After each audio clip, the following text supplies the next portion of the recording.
Sobre este tema tenemos vía telefónica al abogado constitucionalista don Fabián Bolio. Don Fabián, tal vez empezar poniendo en perspectiva un poco cuál sería o cuál se analiza que podría ser el pronunciamiento de la Sala Constitucional con respecto a este proyecto 20.580, el cual podría estar ya el día de hoy en la corriente legislativa. Buenos días, don Fabián. Muy buenos días a todos los televidentes y a ustedes, gracias por la invitación. Bueno, en primer lugar, la sala tiene que pronunciarse sobre aspectos de procedimiento. Por ejemplo, el primer tema es si el proyecto de ley debió haber sido publicado en su totalidad, la última versión, antes de producirse el primer debate, porque la jurisprudencia de la propia Sala Constitucional había definido que esa publicación tiene que ser anterior al primer debate. Entonces ese es el primer tema. Si eso es declarado así por la Sala, debe retrotraerse el procedimiento, publicarse el texto y volver a votarse. El segundo tema, que es también de forma, es la mayoría necesaria para aprobar el proyecto. La ley dice que las consultas a la sala se hacen una vez aprobado en primer debate el proyecto. Así se hizo, se le consultó a la Corte Suprema de Justicia y la Corte consideró que intervenía en aspectos, el proyecto interviene en aspectos de organización y funcionamiento. Y la Constitución dice que cuando la Corte se pronuncia sobre esa materia y declara que tiene que ver con el organización y funcionamiento, la Asamblea puede separarse del criterio de la Corte, y siempre aprobar el proyecto, pero le debe hacer por una mayoría de 2/3 de los votos, es decir, 38 votos.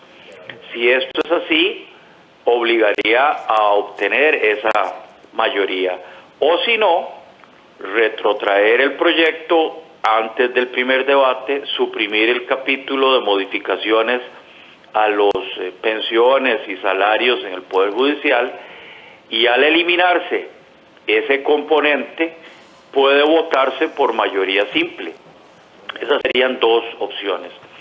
Pero también podría discutirse el contenido más bien de las consultas en sí, porque la primera consulta no tocó temas de procedimiento y los temas de procedimiento son los únicos vinculantes. La segunda consulta más bien no era una cuestión de constitucionalidad, sino más bien decía, creemos que todos los procedimientos están correctos, y la sala podría decir, yo no opino sobre una opinión, o yo no dicto una sentencia sobre una opinión. Y la tercera consulta, que sí tuvo que ver con aspectos de procedimiento, algunos alegan que fue presentada tardíamente porque ya se había recibido el procedimiento, el expediente legislativo certificado. Entonces también la sala podría decir, no admito ninguna o no dicto sentencia sobre ninguna, de las tres, y eso ocasionaría que la Asamblea tenga que tomar una decisión: o hace modificaciones por su propia voluntad, o corre el riesgo de aprobar el proyecto con esos vicios que algunos diputados han señalado, y luego ya de publicado se plantea una acción de inconstitucionalidad, y por lo tanto el proyecto, aunque ya esté aprobado, queda inmediatamente cuestionado.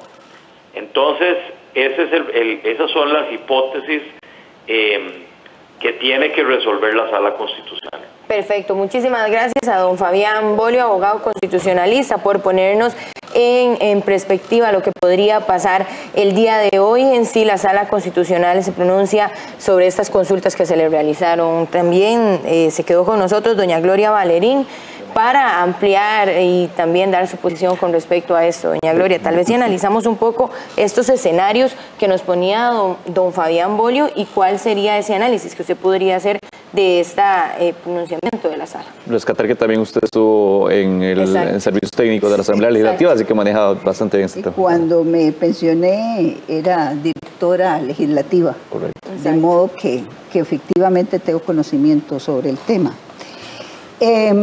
Yo quisiera decir que nada más de lo que dijo don Fabián, rescatar lo siguiente.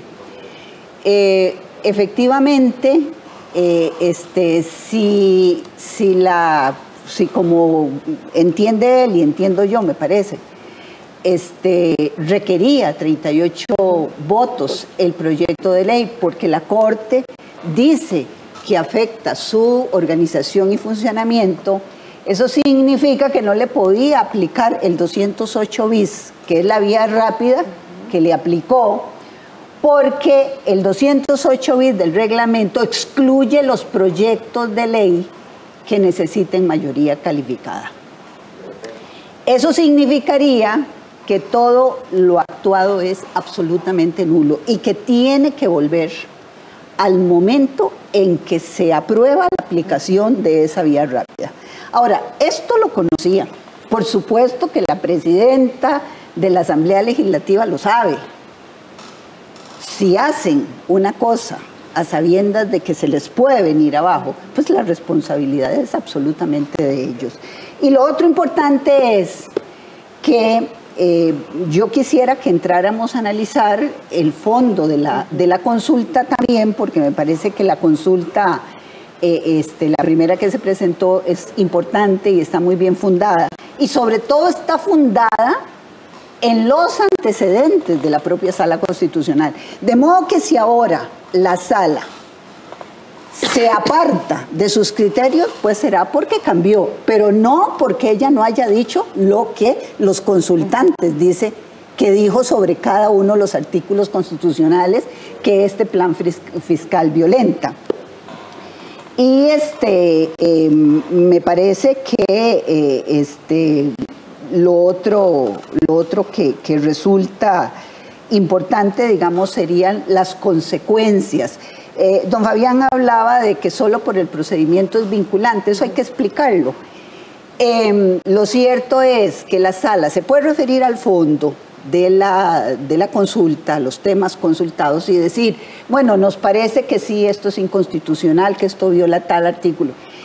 El legislador no está obligado a acatar lo que la Sala dice, porque en lo único en que está obligado es en el procedimiento. O sea, si la Sala dice que se aplicó un 208 bis a un proyecto que no se le podía aplicar, que debería de decirlo, seguro que no lo va a decir, pero bueno, además no fue consultado, pero debería de decirlo porque es un hecho público y notorio, y eso es, me parece a mí, como saber que se cometió un genocidio que lesionó los derechos fundamentales y decir, ah, no, como no me consultaron, no refiero a eso, no.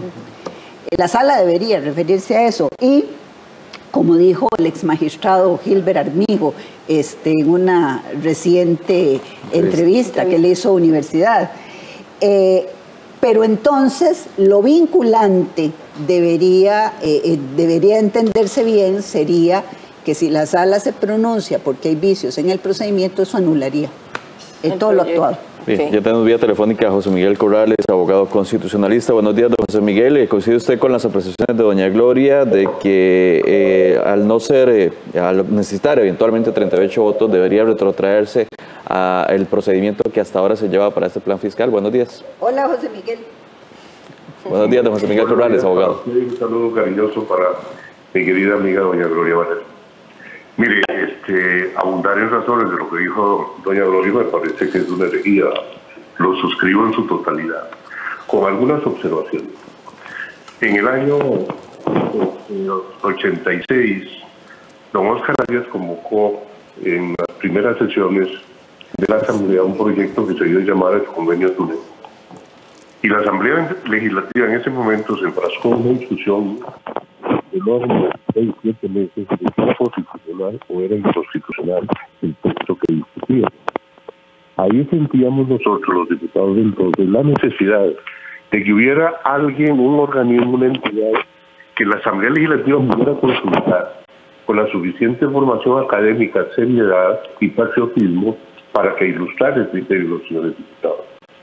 Cuando estábamos haciendo la ley de la jurisdicción constitucional, personalmente yo presenté la moción para que se incorporara la consulta de algunos textos que 10 o más diputados quisieran hacerle a la sala para que la sala los ilustrara. Esa consulta es de ilustración nada más.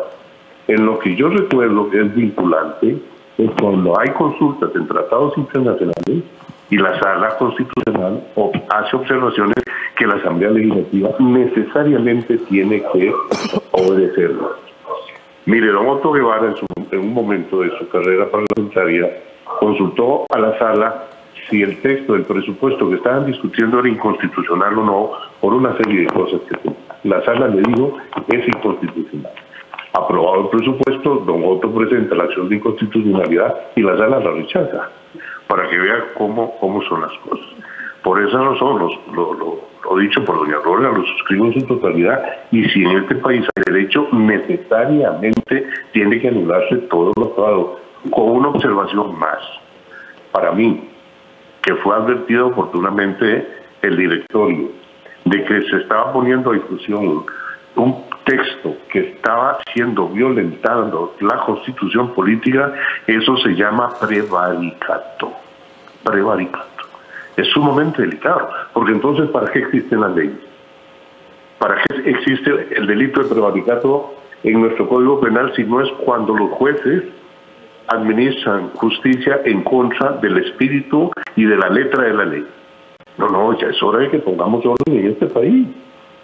Y se va a acordar de mí que si en este país hay derecho, necesariamente la sala tiene que pronunciarse que todo lo actuado es absolutamente nulo, excepto que estemos en presencia de algo semejante a cuando la sala dijo que la reforma constitucional para prohibir a los presidentes volver al ejercicio presidencial era inconstitucional.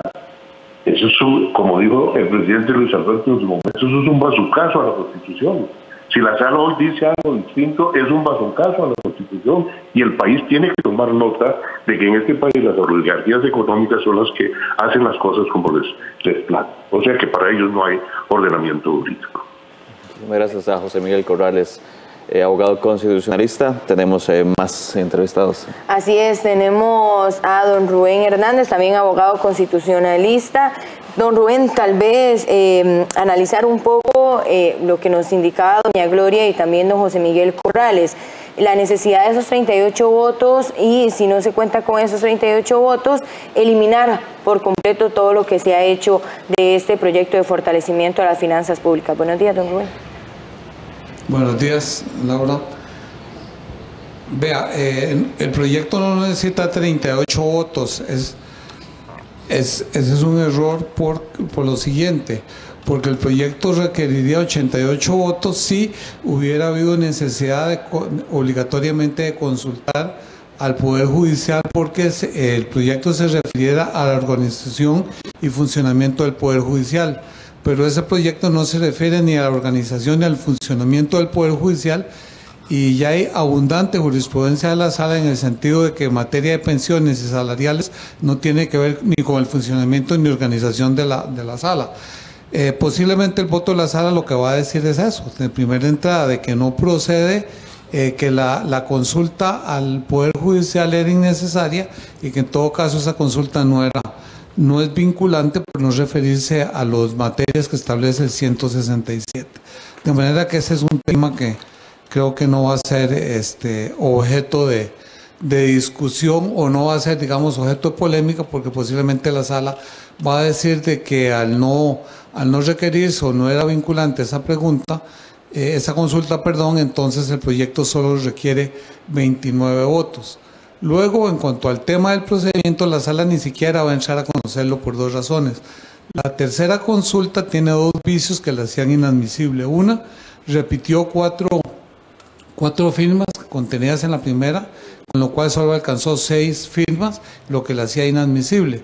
Y en segundo lugar, fue presentada después de que la sala había recibido el expediente, y el recibimiento del expediente por parte de la sala precluye la posibilidad no solo de plantear nuevas acciones, sino inclusive de ampliar las ya existentes. De manera que ese es un tema que la sala inicialmente va a rechazar.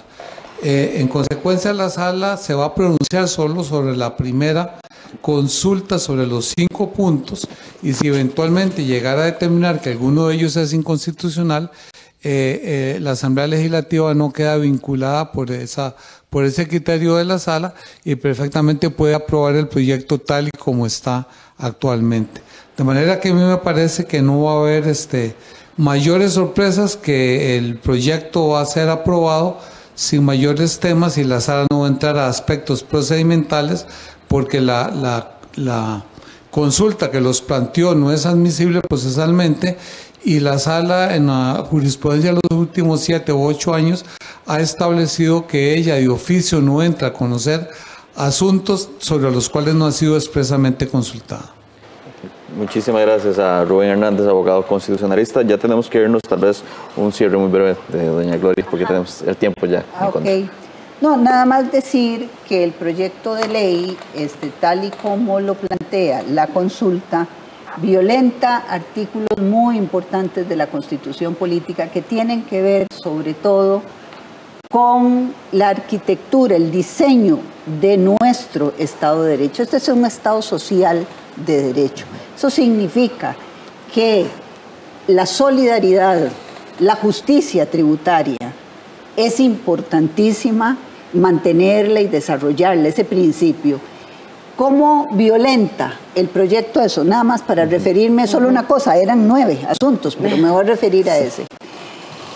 En Costa Rica hay 305,000 hogares que están en pobreza. Eso significa que no pueden satisfacer sus necesidades.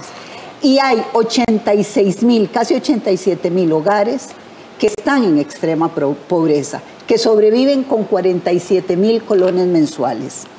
¿Cómo le va a cobrar usted, poniéndole impuestos a un 1% a la canasta básica, cómo le va a exigir a una persona que ni siquiera satisface sus necesidades esenciales y menos su comida, que contribuya? Que contribuyan los que pueden contribuir, pero no obligue a los pobres. Esta reforma fiscal va a generar 18,000 pobres más, dentro de los cuales las mujeres somos las favorecidas. Perfecto. Muchísimas gracias a doña Gloria Valerín por ampliarnos también sobre este tema de la reforma fiscal. Vamos a hacer una pausa ya.